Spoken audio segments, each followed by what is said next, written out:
Leslie Meredith with Breakbulk Events and Media. I'm here with Louise from Kaya, a research firm, and she was just participating on the global energy transition and geopolitics. It was quite a heavy, meaty session, let's put it that way. So tell us the high points of that discussion. Well, I was there with Martin from DHL and Beata from Shell. It's my first time here at Breakbulk. So welcome. Yes, thank you. I was happy to meet people in the industry. The highlights from my side is we got a very good discussion around what is happening right now. We are seeing these massive changes to the way our global system is working. Basically 70 years of diversification now starting to be disrupted, following the war in Ukraine, following COVID, following trade tensions. We talked about what this means for global supply chains and how industry will need to navigate this complexity. Okay, so what does it, in just not too much detail, but what is the impact on our global supply chain? Well, we will see localization of some supply chains. Okay. So we will see local content requirements. We will see standards creeping into tenders. We will see an effort to be present in all parts of the supply chain, regionally or between regions, but increasingly with a focus that we cannot risk vital parts of the supply chain to be in the hands of someone that we cannot cooperate with, which is a new geopolitical realization following, of course, the war in Ukraine. All right. So what are there any sectors that are more at risk than others, or do these risks apply equally to everyone?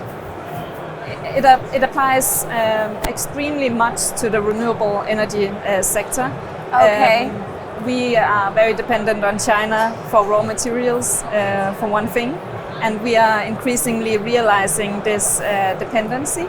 And I think it's natural that we start thinking about this. China has done for many years, so it's nothing new. It's just the global dynamics are changing a bit, and of course right now we need to really massively build out renewables to achieve our net zero goals. Right. And this industry will really be at the bulk of how we do operations. Also in the breakbulk industry, you are seeing these demands coming. So it's more an awareness that everyone needs to step in and think about how the whole supply chain is structured and how emissions follow from different scopes of emissions. Right, absolutely. How can, when companies are looking at these different risks and these different things that, we think we're done with one challenge and then something else pops up, right? Yeah. How can companies, to an extent at least, future-proof their businesses?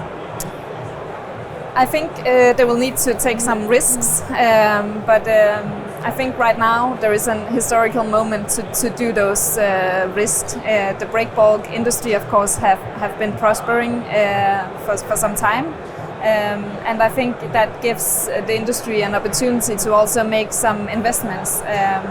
Of course, it's easier said than done. It takes many years to build out, but I think in the long run we will see this trend of more and more standards coming, also for heavy transport industry, and I think companies will need to prepare for that and will be well positioned if they really start to prepare for these standards. But it's a different, it's a complex landscape with many different standards and regulations and no clear-cut solution. So in the end, there will be this complexity to navigate.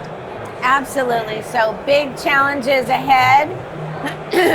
And it's great to have you give us your insight and some considerations on how to move forward. Thank you. Thank you so much for having me.